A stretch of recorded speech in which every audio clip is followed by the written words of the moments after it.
All right. Well, welcome to Go For Side Effects. I'm your host, Kevin Simon. Today we got John, who is my co-host. So we have Christine, Garet, and Bolden. Start. Yes. I want to welcome y'all to the program. How are y'all doing? Pretty good. Doing great. How are you today?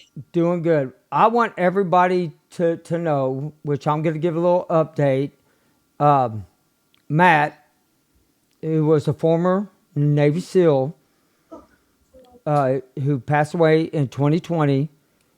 How I met Garet, I want everybody to understand. I saw him on TikTok, and I thought he was probably the most amazing young man I have ever met in my lifetime.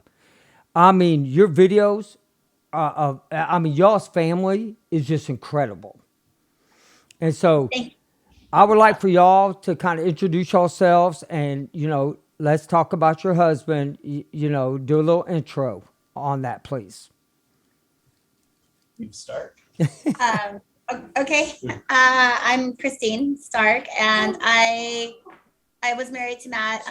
Well, it would have been 30 years.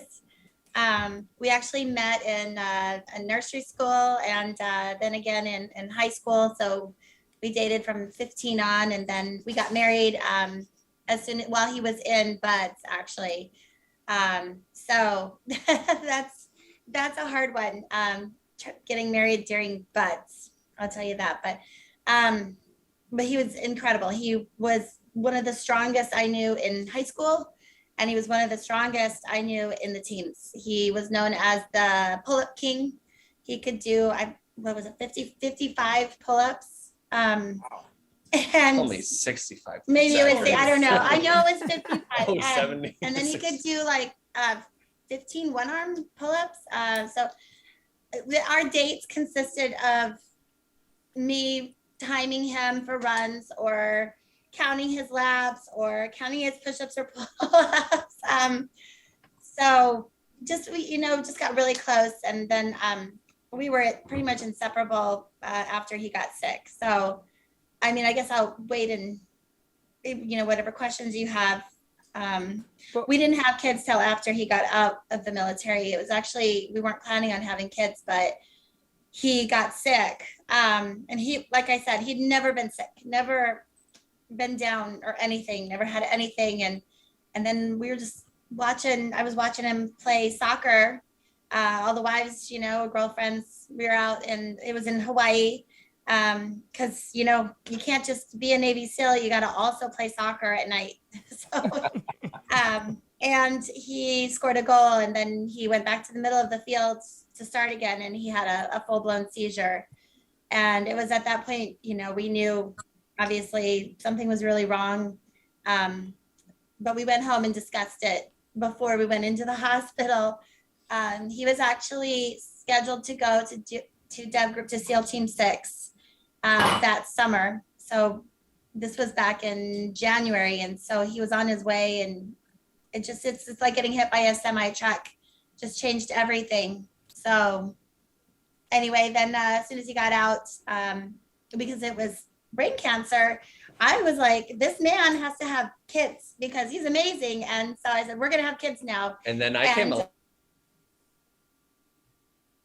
And then he came along. So with my dad, I'm Garet, by the way. He worked with me every single day on wrestling, box, like whatever I need to know, swimming, it didn't matter. And he'd put me in those strangest scenarios. He's like, okay, this is what you're going to do to get out of it. So you're going to do this, this, and this, and this. And one thing that is interesting, so I never knew him before the brain tumor. He always told me when I was like, are you upset about the brain tumor? And he said, no, without that brain tumor, you wouldn't be here. So as much as I hate it, I got to be thankful for it. And unfortunately, I'm kind of in the same way. As much as I hate that brain tumor, I'm here, and I got to live the life I've had because of it. So it sucks, but it is what it is. And then of course, Bowden, right here next to me. They had him when they actually planned on having kids in the 30s. So I'll just pass it to Bowden now and let him introduce himself. He said I'm Bowden, but you can just call me BS because that's my initials. But yeah, Garet Starke. it was definitely really awesome growing up with a dad like mine because he gave us, first of all, a very good sense of humor. And I remember this one time where we were wrestling and I picked up a shoe and I hit him in the nose, got him all bloody. And he was like, yeah, that's my boy. I remember I was telling everyone I made a Navy SEAL bleed. And like, I still tell everyone that to this day. It's just so great. That's But yeah, not what I it's would be definitely- saying, by the way. I'd be running, going, I didn't mean to make a Navy SEAL bleed. Well, I mean, I was 8 at that point, so We're You were very younger than competitive. me. Very Exactly. competitive family. yeah. It's a lot of competitions. Well, okay. Competition's good. It is good. Well, here's the question Right. there's the biggest question that I really have. Now you're breaking up again, Chief. Am I breaking up? Okay, a really big question for y'all. Y'all are such a close knit family, and everything. Garet, how did you get the muscles to carry him? I want you to explain to everybody about the videos that you did on TikTok. Give your TikTok name so people can literally go see this video on. Y'all made sure he never missed anything. And Yeah. Yeah. Yeah. So, well, my exactly true. TikTok name is Garet Starke. My parents did not know how to spell my name when I was born. So it's Garet and then Starke, Starke. I was out, we went to Vegas and we're driving back to Colorado, and I noticed he wasn't getting out of the car to go to the bathroom. How I did it, I have no idea. There is a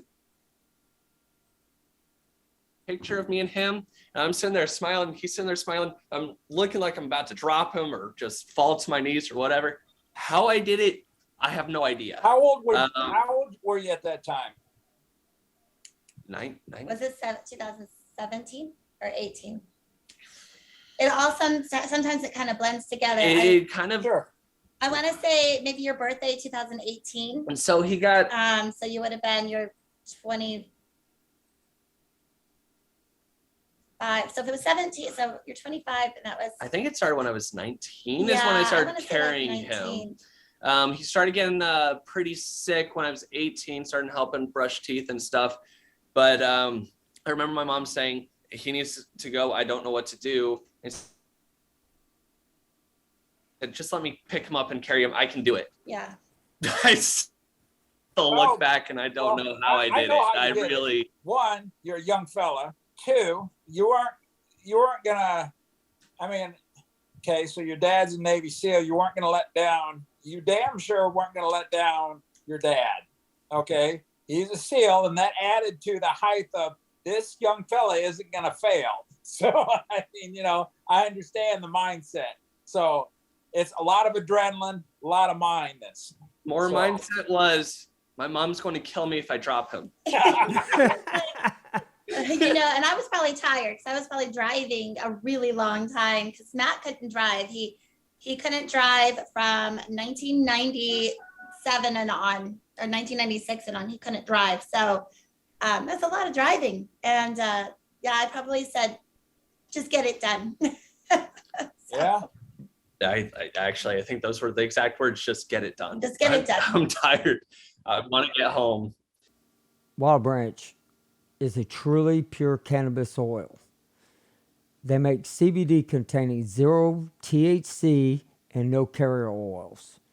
Use Wild Branch oils and salves to calm, cool, and soothe your body and leaving you pain-free. I know I've used it anytime that my feet burn because I have neuropathy real bad. When I use this is a product I believe in. When you go to order, use promo code GWI22 for 22% off. GWI22 for 22% off is the promo code. Click the link below. Thank you. Now back to the show. And I do understand that y'all aren't able to talk about where he's been, what he's done. I mean, y'all probably don't even know. I mean, and all that stuff. I'm sure he's been all over the world, and which is fantastic. I mean, anybody who can be a Navy SEAL is, I mean, number one, being in the Navy is incredible as it is. Sorry about that, John. But being a Navy SEAL is just beyond that. And there's no way on God's green earth that I would have done it. Well, I couldn't have done it. Let's just get that through that right now. But to be a wife and sons of a Navy SEAL and to take care of them, I commend y'all 100%. I mean, it is incredible. And to be as positive as y'all are. I mean, to watch Garet walk down the stairs, to watch y'all do going to water parks, it just totally amazes me that y'all made sure that a veteran was taken care of his whole time. Gotta say, that water park, It's tough. that probably was the hardest day I've ever. Well, there's that and the Renaissance Festival.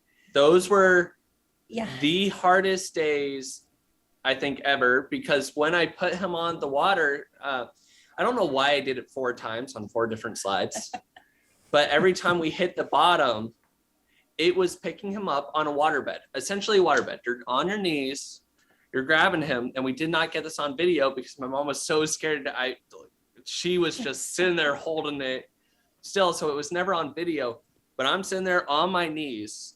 I go and set him up in the way I'd pick him up, and then I'm standing up on essentially a waterbed with another man in my arms and going, I can't fall. There is no falling. There is no way I can fall right now, or it's going to cause a huge problem. Either he falls in the water and he can't pick his head up at that moment, or I fall and I hit my head and I'm in trouble. Like, it was pure balance, like feet wobbling, legs wobbling, my arms shaking, going from the lowest I've ever gone on picking him up. And then throughout the day, it was in Denver, so this was on a mountain. It's Water World. It's pushing throughout these huge hills. Looking back on that, I don't know how I did that day. And then the Renaissance Festival, there was a whole lot that happened that day, but also it was gravel and dirt in Colorado, pushing a wheelchair up this. For every 1 step someone else would take, it probably took me 3 to 5 steps of just trying to get some footing. And then when pushing them down the hill, it was more gracefully falling and not landing into somebody. It was putting my feet down and letting the wheelchair pull me down and just kind of going, please don't hit someone, please, please, no, okay, turn, do something. Those were hard days. I look back and I think about this, and I honestly never thought he would drop him or have a problem. It was kind of like I just knew it would work. He could just do it. And it was never asking or anything. I think it was a lot how I felt with Matt, like they're superheroes. And Matt was my superhero, and when I looked at Matt, there wasn't anything that he could do wrong. Like he was way up here. I thought that, he was some sort of superhero that could just get everything done, no matter how impossible it might be.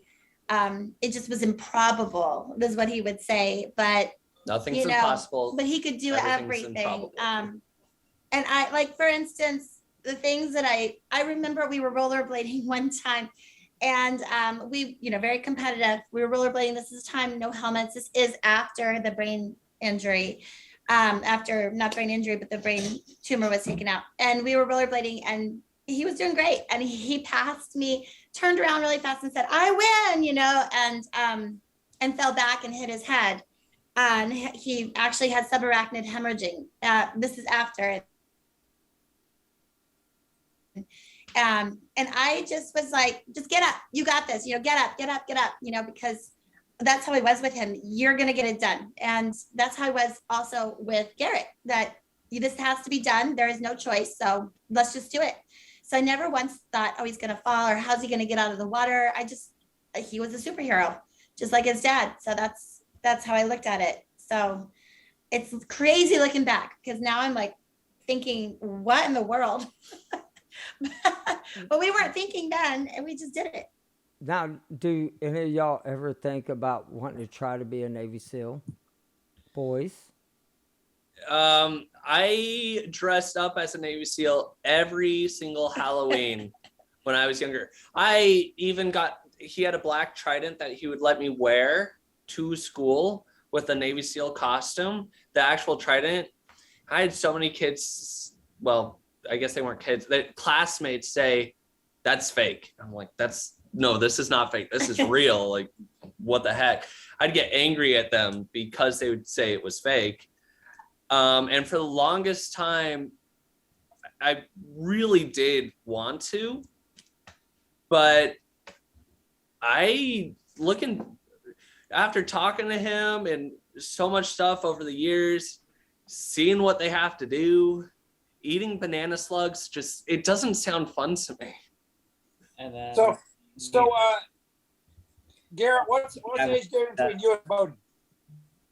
Oh, well, let me answer really quick on. Yeah, because Bowden, he's he the one that probably runs could- the 5 yeah, minute he miles. probably so. could be, but Matt always said, don't ever be a Navy SEAL. So yeah, I think that, so recently at his memorial, a lot of the SEAL team guys, they're like, are you guys going to be Navy SEALs, or you guys can totally do it? But first of all, I think she would kill us if he I tried can't for do that again.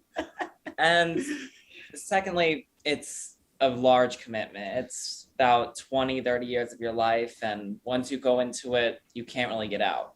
So I don't think I'm wanting to do it, but So I mean, Christine, what do you, when you're talking to Matt, what was it that took Matt into that field? It was just a dream of his? When, like I said, we met when we were really little. He was in my grandmother's nursery school. So he knew me more because he was a year and a half older. So he remembered me. I didn't really remember him. He used to steal his cars. Yeah, apparently he would still, no, he would still, no, he stole my toys. he told us that you stole his. No, that's a fib. Anyway, so we knew each other that way, but I actually didn't know what a Navy SEAL was. So he was a wrestler, and of course I was so smitten with him that I became the wrestling manager. That way, so we're talking high school now. So this way I could be around him after school and be the manager of the wrestling team. And so he was already training for that. We were already doing the whole thing where we would walk the aisles of the grocery store. So he could look at food, but he couldn't eat it because he was always trying to keep his weight, the weight class and just things like that. So he was always working out. And he told me he was training to be a Navy SEAL. And I said, I didn't know what a Navy SEAL was. The first thing that comes to mind is this little animal in the water. And that's, what is a SEAL? I don't know how he decided to be a Navy SEAL. I don't know where that came from. I do remember him telling me he got accepted to Brown. Yep, I was going to say that. And then my With a full grandpa, scholarship, too. Full scholarship. And my grandpa was like, no, you're not allowed to be a SEAL. I said, no, I'm going to be accepted to what? I'm sorry. To Brown. Brown University. Brown University. Oh, okay. And he said, no, I'm giving it up. I'm going to be a SEAL. And I guess him and my grandpa had a very big argument. He didn't go too into depth with me, maybe with her, but it was a big deal. He wasn't too happy. Matt had lost his mother in 9th grade. She was hit by a drunk driver while driving. She drove her daughter, his sister, to school in Boulder, CU, University of Boulder, or University of Colorado Boulder, CU. And on the way back, she was killed on impact when a drunk driver ran a light or a stop sign. Matt always, I don't know. He always thought that he was part to blame because he was supposed to go with her on that trip. And I don't know why, He but told me that he blamed him. yeah, He blamed felt like if himself a he'd been lot there- for that because they had an argument right beforehand about whether he should go or not. And he said, if I just went in just those few minutes or seconds, it would have saved it. So he definitely always felt a little blame for what happened to her. That could be, yeah. But but I think that he just, I don't know if that's when he started wanting to be that, or I'm sure that if she had been alive, the story might have been different. He might have headed to Brown and There's no way. done he would that. have gotten those I don't, deals. we probably wouldn't have met because there's no way she would have let me hang around with him pretty much 24/7. So many things change. And that's actually one of the things that he always said was that although it wasn't great to get the brain tumor, and he mentioned this earlier, because his dreams were lost. He said, you know, things changed and he was able to spend all this time with the kids. We traveled all over the world. We did so many things we would have never done, obviously. And he could have been killed. Some of the people that he knew, one of his roommates, actually, Dan Healy, was actually killed during the, what was Survivor? you know, the movie Lone Survivor. Matt could have been there. You know, he could have been part of that. His And- really good friend was there, and that was the first time I've ever seen my dad cry. He was watching that movie, and he saw his picture come up, and I look over at my dad, and he was just a wreck because it was his friend up on the big screen. They're showing his picture in honor of Yeah, everyone at yeah. Lone Survivor, and yeah, he always said that could have been me. He would tell me a lot, I can't blame the tumor or anything because it's given me so much. Yes, it's taken away a lot, but it's given me more than what I would have had without the brain tumor. I think a good way to look Yeah. at it is whenever he was talking about something bad that happened to him, he would give me an in-depth conversation about the whole thing. But at the end of every conversation, he would say, well, you know, Bowden, everything happens for a reason. And I think that's kind of stuck with us all because now whenever something bad happens, at least with me personally, I can hear him say everything happens for a reason. Yeah. Yeah, sometimes you just don't know it at that time. And I think that's why we're all so positive. Sometimes you're not going to know it. It happens all the time. People will be really upset because this or that happened. And I just say, you know, we don't know what's going to happen or why it happens, but you know, you can be down in the dumps. And I mean, like him getting brain cancer, him losing his mom, all of these things, you would think there's no possible reason that this could be good. It's not good. It's a terrible, terrible thing. But maybe something good comes out of it later that you just don't know is going to happen. So you just have to ride it out and just pick yourself back up. And as he would say, put a little dirt on it, rub a little mud into it, and just keep going. And then you might find out that reason later. And every single time that we have been down, whether it might take a while, it might take a year or so, but we Sometimes always more than a find, year. sometimes more than a year, we always figure out, oh, that's why that happened, because now we have this, you know, and that wouldn't have happened if that didn't happen. So I think that's the lesson I always try to tell people is there's never rock bottom, because there's always a reason for it, and it's going to be good later. You may feel like you hit rock bottom, but, and I hate referencing this, but the Sing thing, there's nothing left to do but go up. There is no rock bottom because you can always hit lower. Yeah, Sing, the movie Sing. Yeah, If the you movie didn't get Sing. that. It's there's nothing left to do but go up. Exactly. And it's a terrible reference for this conversation to talk about Sing. But But you love that movie Sing. he did love the movie Sing, but it really is, you do good, you continue doing good, eventually you're going to get good. And if So you do you do guys- that, yeah. So do y'all have is there a lot of fellow veterans that stay in good contact with you guys? Not as much as you would think. I wish. Really? Yeah, it's really crazy. I had an issue not too long ago. I mean, he was still around. Matt was. We had a little rental issue. We were renting out the basement of our house, and we had a problem. And I had so many people say, "Well, you're married to a Navy SEAL, so if he can't take care of it, which he couldn't because he was incapacitated, basically, but surely his friends can take care of it." And I'm like, "Yeah, you not really. You can't just call them up and then they come running. And these guys have families too." Sure. And so I think that's the biggest thing, is that they just have their own lives, their own families. They're really great when they're there. Yeah, when we're there, we're all there and we're all talking. It's like, you can call me anytime. We'll be right there. We're thinking of you guys. But when they're not right there in front of you, it's kind of hard to get them on the phone or really reach out to them or even find out where they are. I think the best example is this last November was the memorial for my dad. And amazingly, they let me swim out the ashes. They don't let non-SEALs swim out ashes. So Wow. they gave me the honor to swim out his ashes with all these other SEALs, which was incredible. Like, there's no words to describe how amazing that felt. And it really felt amazing. My group went out the furthest in the ocean. And the guy that I was with, my dad's best friend, his name's Bob, we just kept swimming and swimming. He said, "Hey, you just want to go out further?" And I just looked at him and said, "Well, no one else is going out further. We're already out really far. Are we supposed to go back in? Like, what are we supposed to do?" Because I didn't know what to do. I'm this person, never done it, never seen it. Just got to swim out ashes and put them in the ocean. It was great, fantastic. And everyone there said, "Hey, just call me whenever you need something. I'm there for you. Just text whenever you want."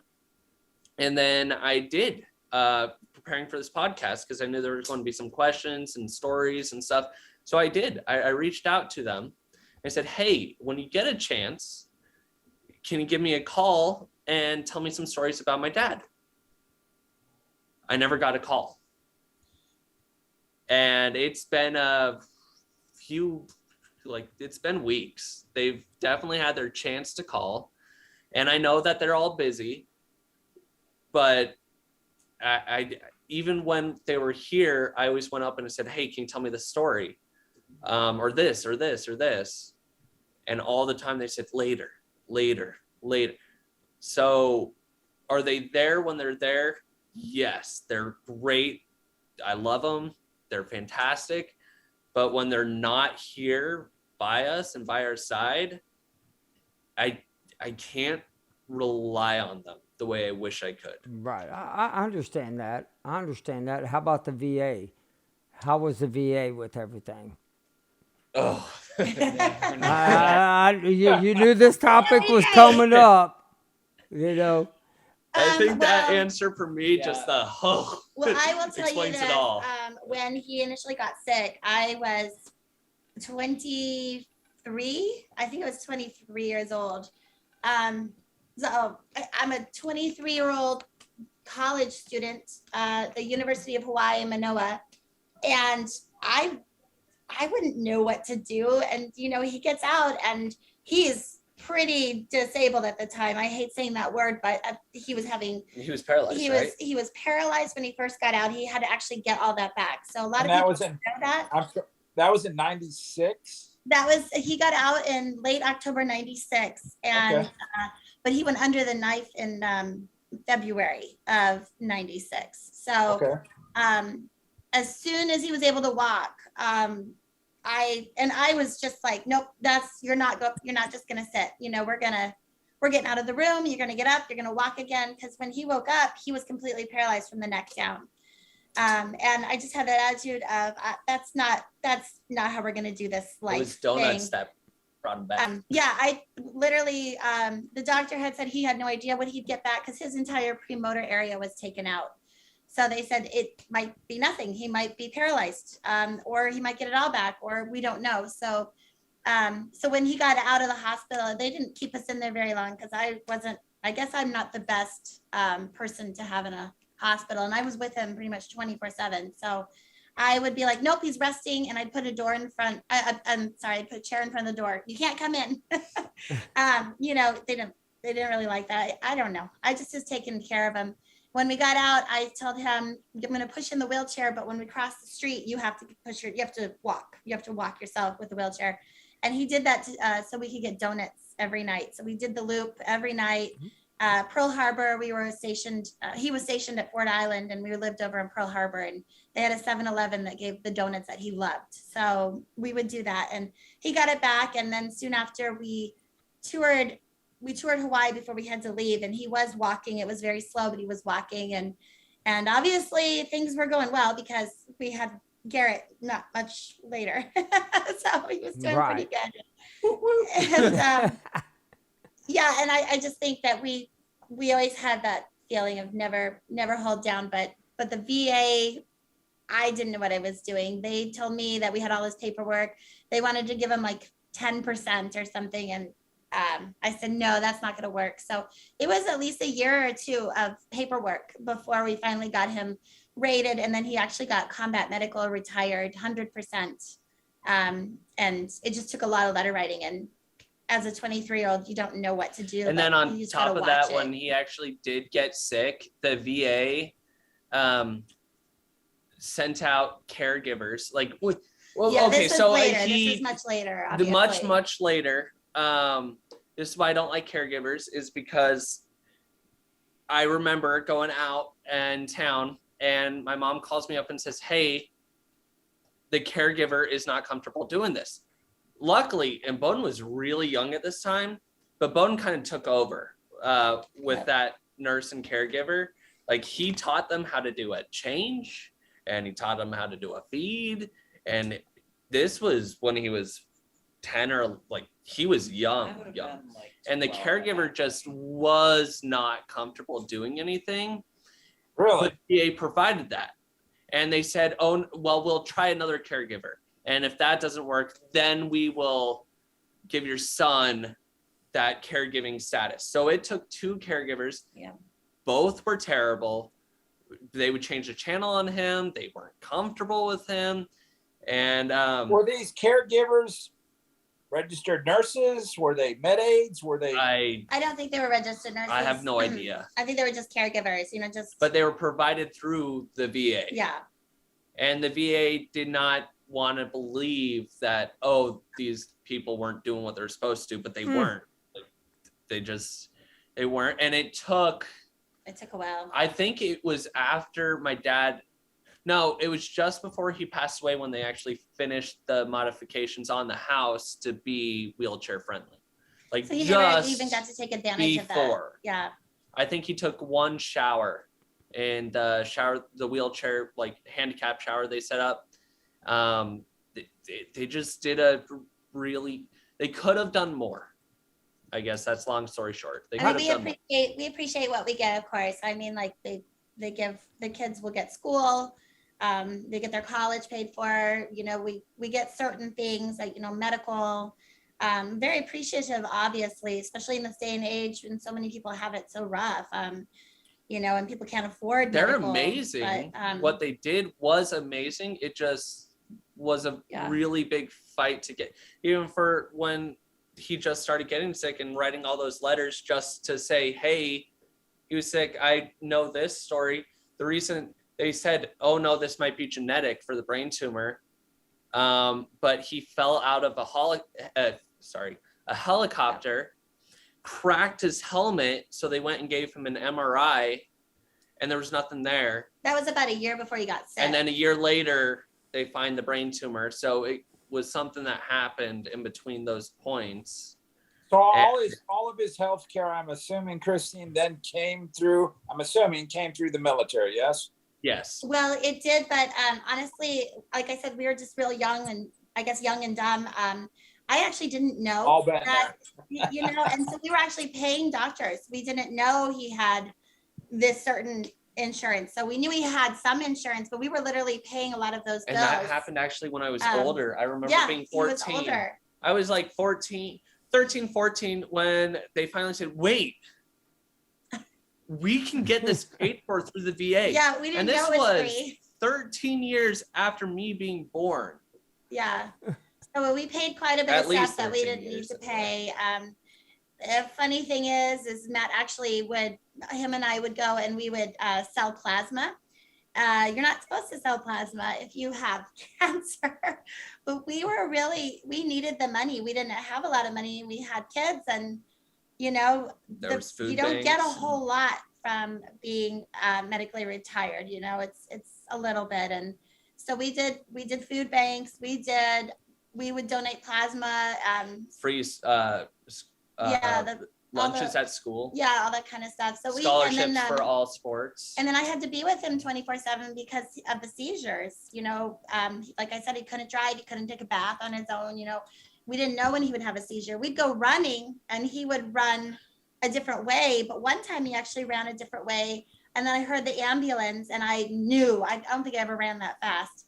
I just knew it was him. I don't know why. To this day, I have PTSD when I hear an ambulance. I'm like, oh my gosh, you know, is that one of mine? Because it was Matt a lot. And so I just had to be with him a lot. So we did our own newspaper route. We threw newspapers. We had a vending machine business and we'd fill up the vending machines. And we had a lot of fun, the odd jobs. I tried real estate. The biggest thing to say is what you see on my TikTok and me carrying him down the stairs. That was the end stages. And he definitely should not have lived that long with a brain tumor. He was just that tough. Yep. And throughout Well, all the time probably- before that, I'm he sure. was the man. Like he would do, as I said, I grew up every day with him teaching me new wrestling move or swimming or running. It didn't matter what. He, even with the brain tumor, he never let anyone know it. If you went up to him and said, and was talking to him and found out he had a brain tumor, a lot of people, and I've been there for those conversations when they go, wait, you have what? There's no way you have a. Well, he had a huge will to live, and he had an excellent family taking top-notch care of him. That goes a long ways, but you got to have the will, you know, and clearly your dad had the will. So. Well, I would always tell him, you better not leave me because if you do, we're going to be living in a box on the side of the street. So you're not allowed to go anywhere. And on top of that, it seemed like every time that he was re-diagnosed, like, you know, because it would go dormant for a little while. It would start to go dormant and like, okay, you're okay. You can live life now. Just as it would go dormant, I would be like, well, we're having another child. So I think having kids, he'd be like, what? Okay, you know, I'm here. There was just, I always would come up with something. And even in the last year of his life, 2 years really, I would always come up with something to keep him going. 1 year, I gave him Pink concert tickets he always wanted to see Pink. Believe it or not, this awesome Navy SEAL, he wanted to go see the concert Pink. We couldn't afford to go see Pink. So for Christmas 1 year, I presented him with tickets and I said, we're going to go see Pink. I got tickets, but it's not till April. So you better stick around. That's another 4 months. His face went from smiles to. I was like, what? And then after we went to Pink, then I had to come up with something new. So it was Halloween Horror Nights. We're going back to Halloween Horror Nights. Or a cruise. And then I got him the Alaska cruise. I said, we're going on an Alaska cruise. So you better hang in there. And unfortunately, we did go on the Alaska cruise, but they had said he was brain dead. We actually took him on the Alaska cruise. Which he clearly wasn't, because if he was brain dead, that wouldn't have happened because he would pass away taking him out of the hospital. But unfortunately, he didn't get to open his eyes in Alaska. So that's kind of sad. But we wheeled him all over the place. Oh, I did. I'm sure you've seen I don't know if you saw the TikTok. We were in the hall of the cruise line, you know, the boat, the ship. And the wheelchair wouldn't fit through the door. So every time we would take him out, he had to take the wheelchair apart. We had to lift him up, take the wheelchair apart, and get him into that Not little only lifting cabin. him up, I had to switch I always lift him up, head here, legs there. Well, the way the cruise ship was set up was all the plugins are on that side, and he needs this humidifier Yeah. and all that stuff. So I had to switch sides. By the end of the cruise ship, my arm, like the muscle that goes right here, I don't know what it's called, was bulging out of my arm. And you could see it just sticking out of my arm. And my mom says, does that hurt? And it started bruising. And I'm like, well, yeah, but what else are we going to do? No choice. You 'Cause know, it can't sleep in the hallway. what I find one thing fascinating and one thing really disappointing. The VA should have been there more. I do not care what anybody says or anything. Until to this day, the military and the VA should be there more. Yeah. Because, I mean, he's not the only one experienced what was going on. I understand that. But for what he's done for his country, you know, they should have been there more. But what I find amazing is how y'all are able to overcome it. And that's what a lot of veterans, that's why I wanted y'all so badly on this program. I mean, you can ask Garet. I was so excited about this program, man. I was like, yeah, we were taking back and forth because I felt uplifted. I mean, if you feel down, y'all just go to his TikTok. I mean, you'll have a smile on your face and be like, son of a gun. It was like what y'all went through. I mean, it isn't just amazing. It's beautiful.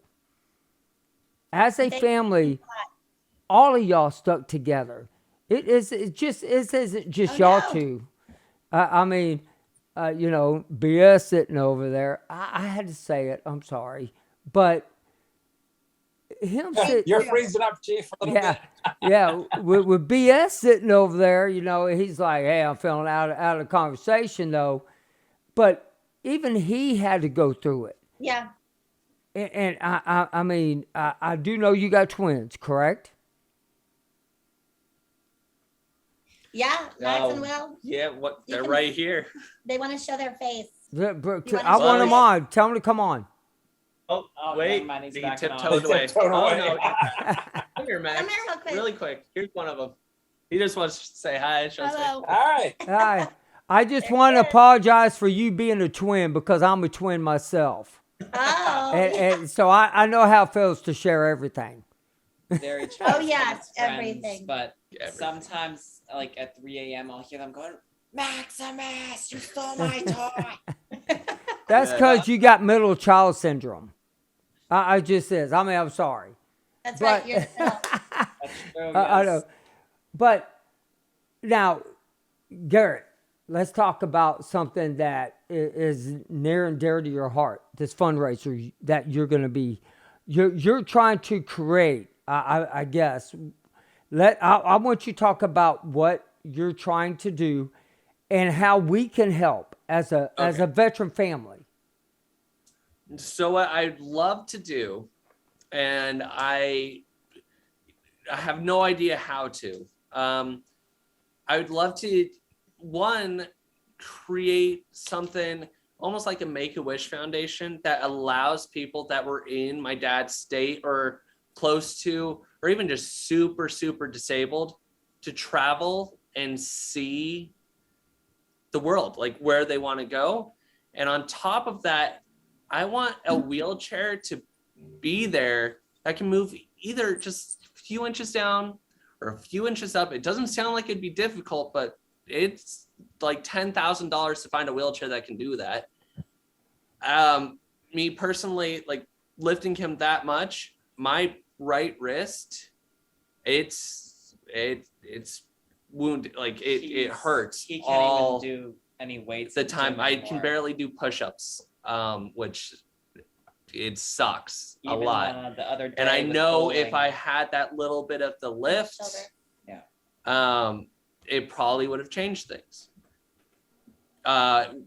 So it would be awesome, at least for everyone, but especially people in the VA, if they were wheelchair bound and they needed that person to pick them up and transfer them, if their seat could just raise just a few inches. Do you know, That would be. is there something that exists out there as we speak that's not, I mean, you're saying through the VA, is this something that exists today as we speak and you can get, or it doesn't exist? So there is one, it costs like $10,000, but you strap them in and it will stand the person all the way up to their feet. But someone that's transferring someone else doesn't need that. They just need it to lift a little higher. So you're not bending all the way down, you know, like I'm very expressive in body motion, but bending all the way down to reach under. And you see that in my videos when picking them up, I'm bending all the way down, and it's a big lift. It's a heavy lift. It's difficult. And sometimes I do that 30-ish times a day, especially if we went to a park. If that chair could have just gone up to where the side rails were, and I didn't have to bend over the side rails, and I could just kind of do a squat down and scoop up, you know, just up like that. I don't think my arm and shoulder would be as messed up today as it is. And on top of that, it's very, they tried to kick me off a flight one time with my dad. So I know for people that are disabled, it's very hard for them to travel. Tell them the rule. There's a rule for flying. So the time when I was almost kicked off with the flight with my dad, he just had chemo this day. And it was just me and my little brothers. My family was already in Florida, my little brothers being the twins. I'm walking through the airport. They delayed the flight, and it's probably 2 a.m. now.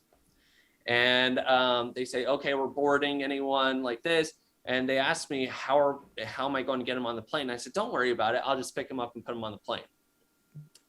So I picked him up. I walked down the aisle. Some reason they put me at the back of the plane. Don't know why, but it is what it was. Took him in, got him buckled in and everything. I was ready to just pass out at this point. I was tired. And they asked me if he could lift his head up because his head it always dropped down. It was like he couldn't hold his own head up. And they came and asked that. And I said, no, yes, he can, because I wanted to catch this flight, but he's just really, really tired. So right now he's resting. They ended up taking everyone off the flight except for me. They got the entire flight loaded, and he said, everyone take your passports. You need to exit this aircraft. And they walked up to me and said, not you though. And I just sit there going, oh my gosh. But someone said, good luck. Yeah, someone patted me on the shoulder saying good luck. So he was pretty sure. And I knew they were going to kick me off this flight. And so they walk up to me. And again, I have my little brother sitting right there in front of me, and they let us all stay on the plane. And they go, where are you going to Florida? And can he lift his head up? And I said, no, he's sleeping right now. He can when he's awake, but he's just so tired. And I just said, I completely lied. I said, I'm so glad that this flight finally happened, because we have a chemotherapy appointment tomorrow and our house is down in Florida. I don't know where I'd go tonight. I guess I could sleep on the street, but I'm so glad that this flight's taking off. And immediately the flight crew went, oh my gosh, I'm glad you made it too. They brought my brothers a bunch of candy, Skittles, Starburst, just a whole bunch of stuff. And they loaded everyone back on the flight within like 2 minutes. And within the next 30 minutes to an hour, we took off. I think they were going to kick him off the flight. If I said we had a house in Colorado or anything like that, my brothers would have been flying alone. And I don't think that's right. I think people that are, even if they can't lift their head up, if their eyes are open and they want to experience the world and get out, they should be able to, because once you're locked inside and all you're doing is looking out a window, you lose that will to live. And I hate that for a lot of people out there. And I don't want people to go through that. So so essentially a little design engineer would be helpful to find a way to modify something that could help, like the help that your father needed, that you as your son did for him, but that $10,000 thing, if it puts him upright, but still doesn't do what it needs to be done. And clearly, you know, like Kevin had said, there's other people in the world, like you very well know, that have issues that need the assistance. So a design engineer, when they listen to this podcast, because we know I'm an engineer, but I ain't damn sure I'm no design engineer. I'm lucky to hit the nail with hit a nail into a board. No, I'm kidding. But I mean, but that's essentially what you would love to see happen, right?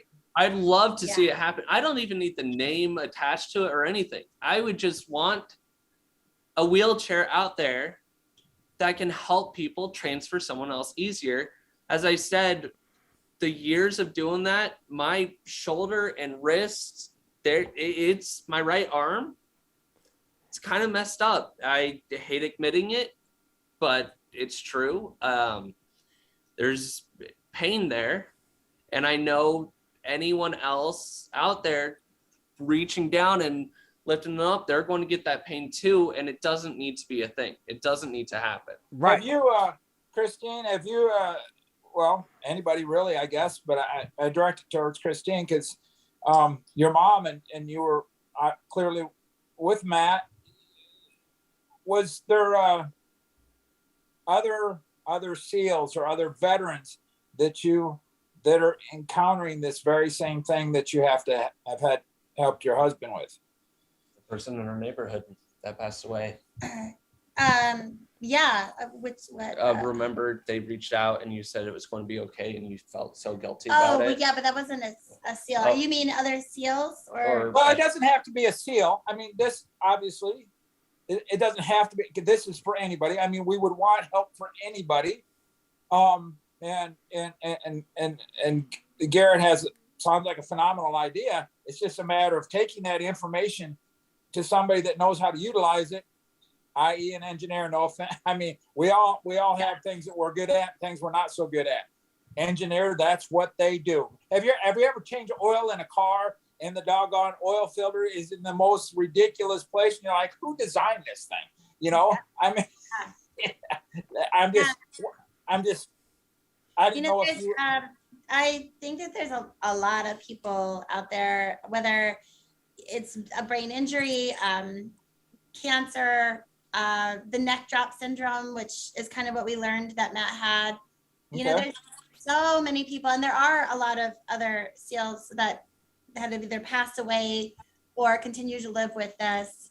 I think a lot of that has to do with your support group. How Matt always said, when your money runs out, you die, because you can't go and get your treatment that you need. We all could use certain treatments that are just too expensive for the average person to just get. And that's true. You run out of money and that's it. And I would just love to see more resources. I felt like we were always pulling it, you know, just like, let's do it. I always felt like it was us. There was no, it's unfortunate because even my family, they're family, but they didn't want to help and they didn't help. And then the Brotherhood of SEALs are supposed to be a brotherhood. They're also supposed to help.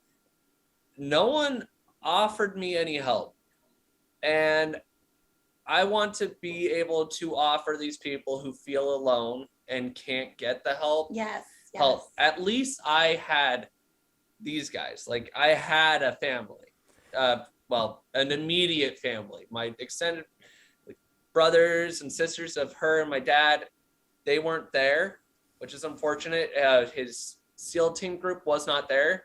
I know there's a lot of people out there that have that family that don't have the strength to pick their dad up out of the wheelchair or mom up out of the wheelchair or son up or whatever. And they think of hospice like right away. It's hospice. Immediately. My doctor, our doctor even told me one time, he's not going to make it 2 weeks. And I laughed at him. I said, oh, well, you just wait. I'll prove you wrong. I saw him a year later with my dad, and he pulled me into the side room. And he almost broke down crying, saying, I'm so sorry I did this. And I'm so sorry I said this. And think that's how it is for most people. They just go and everyone assumes that's it. They're done. They're going into the grave within a week, 2 weeks, maybe a month at the latest. But it doesn't have to be that way. But I think I have to be honest here and say that I am really kind of surprised that you didn't have more military friends and family come forward and offer the help. That I'm a little shocked by that. I live in Iowa. I live in the middle of nowhere. I don't live near a large military base, and so I'm it's frustrating to hear that you guys didn't get the support. But I mean, there's no point. Well, I should say there's no point in dwelling on it. It is kind of important, and I understand if you're,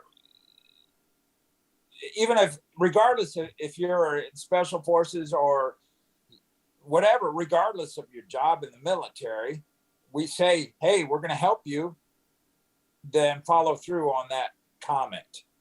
Doing and saying, just like I tell my kids, doing and saying is two separate things. Yep. I can move my mouth all day long. Actions speak louder than words. And You know? I think what else needs to happen also is if there are any design engineers that are listening to the podcast, I would love for them to get a hold of me. Okay. I want anybody. I know Sarah is listening right now. I know Sarah's going to be on the lookout. But let y'all know, y'all do have a brotherhood here. Well, thank you. No, y'all really, I'm dead serious. 100%, Ask yeah. John. Oh, yeah. I have not met John in person yet, but he's my brother at arms. We got Sarah, we got Wade. I mean, this is what I want this program to be. And Garrett, you got my cell phone. Yeah, I do. At any time, you can. Man, I mean, I know there's days that are tough. And we got Denise Nichols out there is a phenomenal resource. Denise knows a lot of people. And we're getting the word out, and that's the bottom line. This is what this is all about, is veterans helping veterans. And there's a lot of steps that goes through getting anything, like in particular, like this, something which sounds simplistic, designing a wheelchair to help some. Right. This but this should rocket science. Yeah, go ahead, it seems Kristen. like it. But even just my cousin is two of my cousins yeah, are they're both engineers. and I reached out to both of them, and they worked for Boeing. Like, they were designing planes and stuff, and they referred me to someone else, and then they referred me to someone else, and then that person was like, oh, it's going to be $150 an hour. I'm like, well, as great as this sounds, it may not be building the rocket, but it sure does feel like it sometimes. Well, I guess I didn't mean that to come across, well, I guess, yes, sarcastic to a point. I guess it's veterans. You're there. A lot of people want to talk the talk, don't want to walk the walk about helping veterans. You know, you have to put it down. I mean, pen to paper, start out somewhere, and nothing's going to happen overnight. Anyway, we all know that, right? I mean, Oh yeah. Clearly you guys know that. But if, we want to help, I will do what I can to see, and relay the information back to y'all about what I come up with, because doing nothing gets you nothing. 0 equals 0, right? I mean, exactly. it's not magic. Well, it kind of is magic, I guess. The bottom line is you have to know somebody who knows somebody who knows somebody who's willing to help without you saying, well, I'm going to write you a check for X amount of dollars. Yep. You get your thank you in the form of coming up with something phenomenal to help. And it's not just veterans. I mean, this podcast is about veterans, but that's everybody on the face of the earth. If somebody needs the help, it doesn't have to be hugely expensive. A lot of people are only after the dollar bill. It's about the almighty dollar. Yes, we need about a dollar. Yes, blah, blah, blah, blah, blah. But I mean, it's who do you know in this world a lot of times. And you two young gentlemen probably are learning that. Who do you know? There's another thing that occurred to us, something that a lot of people don't think about. it's just another idea I'd had a while back. You know, you spend a lot of money on equipment when you have somebody who is as disabled as Matt was at the end there. Some of it comes from the military or the VA, but a lot of it doesn't. Sometimes you have to just kind of do your own thing, come up with that. We actually had, I think at the end there, we have 3 or 4 wheelchairs because one would do something, but the other one wouldn't. The one that the VA gave him was always broken. Didn't even have we had to actually Pay for tape the him. heads. Yeah. We had to have I think we rigged it up with duct tape. Everything It wasn't was duct tape. It was actually There was duct tape. you though. know, when you're Gorilla tape. boxing, Yeah, but Yeah. the duct tape on the back of the Oh, yes, there on was the duct back, tape yeah. on the back of the headrest to keep that in place. And it's just sad. Anyway, we were always rigging up something. We were always trying to figure out something. And then the VA did come in and they gave us all this stuff, like lifts and stuff. We actually have, I think it's like an $18,000 or even more lift that is sitting in our backyard off of the side of the house. that never worked. It wasn't even used once. It never worked right, but it's this $18,000 lift that goes outside. And now, It's and just then we sitting have there. one in the garage and it's just sitting there. We can't, he lost his Bowden here, lost his basketball space because they had to put that lift on there to deem the house wheelchair friendly or whatever. We never used it once and now it sits there. He's passed away and I have to leave it there because I can't even afford to take it off and I have no idea what to do with this piece of equipment. There should be something where at least afterwards, maybe you could take these expensive things that were like $18,000 or even a wheelchair that might be $500 or $1,000 and Give it to a family that needs yeah, we it. should find a way to find somebody else who could use it and maybe get it, maybe give the family help. Like we would love to have some help to get the wheelchair lift off the house and then give it to somebody who could actually use it. You know, there could be kind of like a thrift store, so to say, you know, like our family doesn't need it anymore. This family does need it. Let's move this around. Let's get it to where it needs. Instead, it sits there. We can't park our car in our garage and we can't play basketball anymore because of and the equipment. they never even worked. Like the one in the garage worked maybe 20, 30 times until it went. And I asked the VA and they said, no, any veteran that gets one of these lifts, they have to be approved and it has to be brand new. And even though it was technically brand new, I'm like, so A lot of never red get rid tape. of these lifts. A lot you of know? red tape and hoops, right? A lot of red tape. And I just wish that there was some sort of service. Even if it gave a little bit, like maybe someone bought $1,000 wheelchair because they couldn't get one from the VA. So they buy a $1,000 wheelchair, but now they don't need it anymore. So there's this other veteran that might need it. So maybe they give them $200, you know, so that family gets $200 to help them and they get a $1,000 wheelchair for $200, you know, or something like that, or Right. some sort of system. I know we could do better and we just don't. I think people just it's easier to not do anything. And as far as helping us with Matt, I will say I know that a lot of people were really uncomfortable with how he was with his disability, especially his friends and his brothers, because they were used to Matt, the Almighty, the guy that never faltered, and to watch him have to be lifted up or fed through a tube, I don't think they could deal with it. I think they can go out and deal with all these other world things, but they couldn't deal with that. So I don't blame anybody. It just And I would don't be blame nice to any of have them that, either. you know. It would have been nice for a little bit more help. Right. Yeah, I mean, I understand the brother at arms thing. I mean, I completely understand. So, Well, have y'all tried to call Habitat for Humanity about the I wheelchair haven't. stuff? I haven't. Okay, Never try. heard Okay, Habitat for Humanity. Yeah, is maybe that- they could use the lifts. I never thought about it. Yeah, Habitat for Humanity know. is really good. I helped build a house for Habitat for Yes. Humanity. I never even thought about it. Yeah, so try Habitat. But I'm also gonna get a hold of Garrett, and I'm gonna give Garrett Sarah's information, and Sarah is also gonna look into maybe people who are needing stuff like that also. And so we have a great group. Hey, Garrett, Garet, is it okay? Can I get your cell phone number through Yeah, Kevin? of course. You okay? Yeah, I'll send it to him. Okay. Yeah, All right. definitely. All right. Definitely. I'll send it, and then anybody that is an And engineer. Okay, thank you. one other, yeah, definitely. And I apologize for interrupting, but one other thing that I've noted through all of this experience is I get it so much. People will say, I know somebody who just was diagnosed with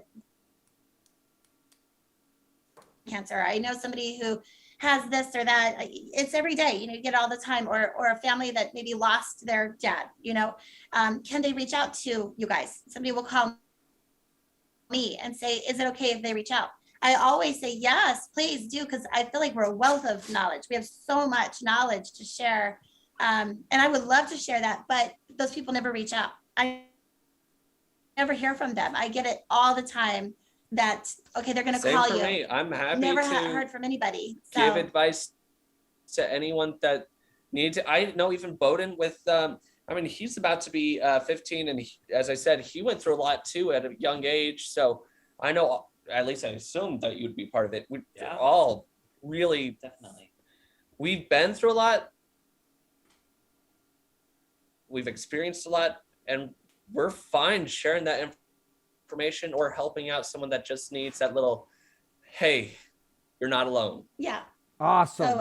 So that's out there too. If anybody wants to contact us for a story or needs help or guidance, or just how do I fill out these VA forms, because it is hard. And even after he passed, I had no idea what I was doing to fill out the VA forms. And I can tell you that they don't necessarily want you to know how to fill out all of the forms, because there's a lot of steps. I literally stood for 12 hours a day for about 5 days at my station, copying and writing and then printing and signing, and then you have to FedEx it in. And if you don't do it right, you don't get whatever it is that's supposed to be coming your way. There's so many things I don't even know about. I find out about, I literally just got, just a couple of weeks ago, he's been gone almost 2 years. And I literally just got something from the VA saying that they were going to go ahead and pay up to $2,000 for his burial or his cremation. That was I'm like, maybe what? maybe at most 3 weeks ago. And I don't After 2 even years. have that receipt. I'm like, that was so long ago. I wouldn't even, really? That was so weird. So Oh, I have choice words for that. you get that kind of stuff. And I think it would be helpful for military wives or wives of veterans to talk about it. And I do believe, Garrett, I think the one thing you would be good at is making a Facebook group for children of veterans. And I think I brought this up last week. Yeah. I never thought about And I'm dead serious. If you started a Facebook group and just make it, children and spouses of veterans. Is it? I'm telling you, it would be a hit. And then y'all could work with other children that are going through stuff what you're going through, and we'll help you along the way if you want to do it. Yeah. I think you. Yeah, I think that sounds awesome. You especially be really good at that, because I remember he was maybe 5 pounds lighter than I was when he was carrying my dad. My dad was 170 pounds. I am 150. And he didn't have much to eat. He was up quite literally all night. I remember I would get up and I'd try to sneak in reading or just sneak around for whatever reason. And then he would be like, "What are you doing?"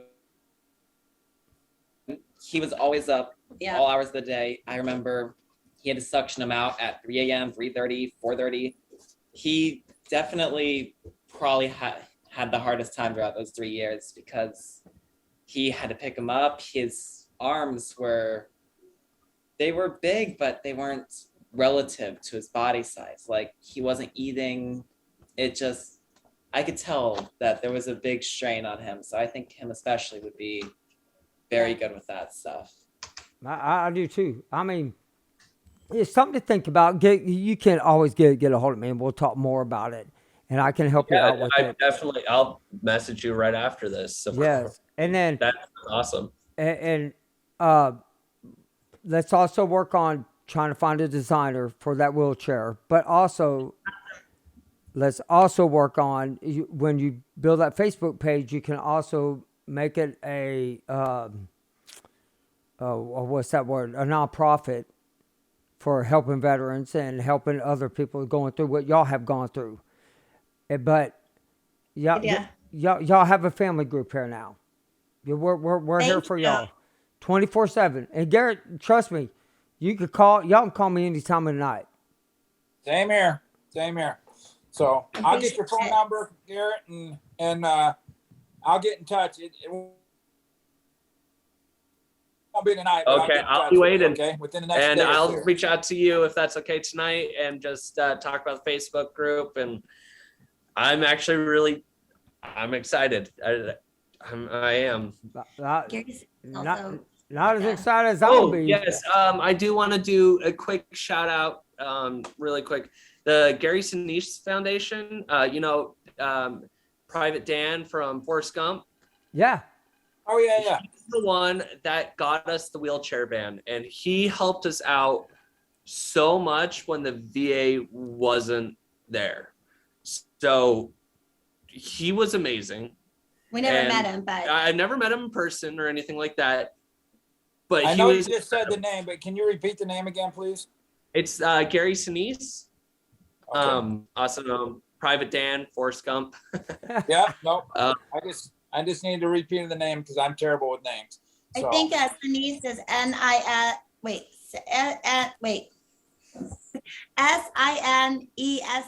maybe Sinise, S-I-N, is that right? Sinise. don't ask me. S-I-N. we'll get it figured out. We'll get it Yeah. figured Anyway, out. just letting you guys know, I think a lot of people out there, they don't know how many foundations or nonprofits or not really scholarships, but grant money. There's a lot out there. And I wish I had known, but every once in a while someone would say something and I'd look into it. And sure enough, there is money out there for people, but it's hard. That's what this is all Yeah. about. We're going to get the wheels turning and get things happening. This gets things moving, but you got to be willing to take Exactly. the motor mouth Yeah. into action. Yeah. You know, And we're going to help you. You know, didn't mean to swear, but I mean, you know, say and doing two different things. So Gotcha. we'll get the ball rolling And we will. here. That's what we're gonna do. Right after program, give me a call. We'll get right on it and everything. But one thing about it, I want to thank y'all for coming on. I want to thank each and every one of y'all. Well, thank you for having us and letting us share the story. Because this has been great. It's been really good talking about it. I mean, if you think you've been ecstatic, he's been talking about this. He's been excited talking about this for a while. Man, I've been more ecstatic than he has. I'm like a kid in the candy store. Well, that's awesome. If you know, by the way, we've got a lot of people who are always asking, they'd love to write our story. We would love that. I am not the person to do that. I'm a terrible writer. I tried. I get to page maybe 3 and I go, We've tried. We've all tried to write the story. We don't even know where to start. And that'd be one thing that we'll help work on with everything. But okay. Yeah, if anybody wants to, please, we would love to tell the story and write a book about it. Yes. I just don't know where to start. But John, thank you for being on with me tonight. This is, to me, a very special program. And I think every veteran out there needed to hear this story, how great of a family y'all have. And it almost is like, it's beautiful. I love it. Yeah. thank you. But I'm going to thank every one of the listeners for listening tonight. Garrett, I'll talk to you after the program. John, I'll talk to you all the time. Okay. But I want everybody to have a great night. I want to thank y'all. Thank You too. I'll talk to you in a minute. Yes, sir. All right. Take care, y'all. All right. We'll talk to you soon. Okay, sounds good. Bye. All right, Bye. bye. All right. Thank you for listening to Go For Side Effects.